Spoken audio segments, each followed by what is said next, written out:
नमस्कार, मैं हूं अनुज। आज के मुख्य समाचार में आपका स्वागत है। बुध ग्रह के ग्लेशियरों से अचरज।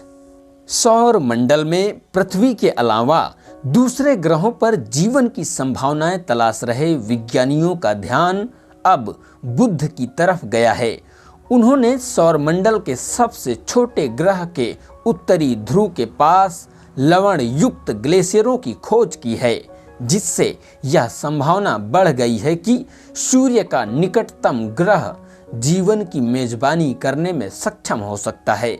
ग्रह के लवणीय ग्लेशियरों में जीवन के चरम रूपों के लिए सही परिस्थितियां हो सकती हैं। नए निष्कर्ष नासा के मैसेंजर रोबोटिक यान द्वारा किए गए पिछले अवलोकनों पर आधारित हैं। मैसेंजर ने 2011 और 2015 के बीच बुध की रासायनिक संरचना, चुंबकीय क्षेत्र और भौगोलिक विशेषताओं का अध्ययन किया था। नई खोज का ब्यौरा द प्लेनेटरी साइंस पत्रिका में दिया गया है। एक शोध से पता चला था कि प्लूटो में नाइट्रोजन के ग्लेशियर हैं। नई खोज इसी शोध का विस्तार है। स्पष्ट है कि हमारे सौर मंडल के सबसे गर्म से लेकर सबसे ठंडे क्षेत्रों तक ग्लेशियर पाए जाते हैं। बुध के रेडिट लॉडी और एमिनेस्कू क्रेटर में पाए जाने वाले ये ग्लेशियर पृथ्वी जैसे हिमखंडों की तरह नहीं हैं। इसके बजाय वे लवण के प्रवाह हैं जो बुध की सतह के नीचे वाष्पशील यौगिकों को जकड़े हुए हैं। भूविज्ञान की दृष्टि से वाष्पशील पदार्थ वे रसायन हैं जो किसी ग्रह पर आसानी से वाष्पित हो जाते हैं, जैसे पानी, कार्बन डाइऑक्साइड और नाइट्रोजन। क्षुद्र ग्रहों के प्रहारों ने बुध के विचित्र लवण खंडों को उजागर किया है। इस प्रक्रिया में सतह के नीचे फंसा हुआ पदार्थ भी उजागर हो गया।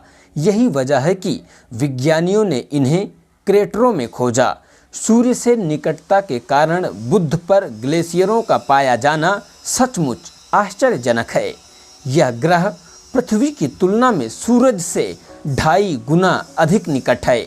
उस छोटी सी दूरी पर चीजें बहुत अधिक गर्म होती हैं। लवण के ये प्रवाह 1 अरब वर्षों से अधिक तक अपने वाष्पशील पदार्थों को संरक्षित कर सकते हैं। हालांकि बुध का लवण भंडार विशिष्ट हिमखंडों या आर्कटिक ग्लेशियरों के अनुरूप नहीं है। पृथ्वी पर भी लवणीय वातावरण मौजूद है, इसलिए विज्ञानियों को इस बात का अच्छा अंदाजा है कि ये किस तरह के वातावरण हैं और क्या वहाँ जीवन उभर सकता है। पृथ्वी पर विशिष्ट लवण यौगिक कुछ सबसे कठोर वातावरणों में भी रहने योग्य स्थान बनाते हैं। चिली में अटाकामा का शुष्क रेगिस्तान इसका उदाहरण है। सूर्य की तीव्र किरणों के बावजूद बुध की सतह के नीचे जकड़े हुए वाष्पशील पदार्थ भूमिगत जीवन को बनाए रखने में सक्षम हो सकते हैं। पानी जैसे वाष्पशील पदार्थ जीवन के लिए आवश्यक हैं।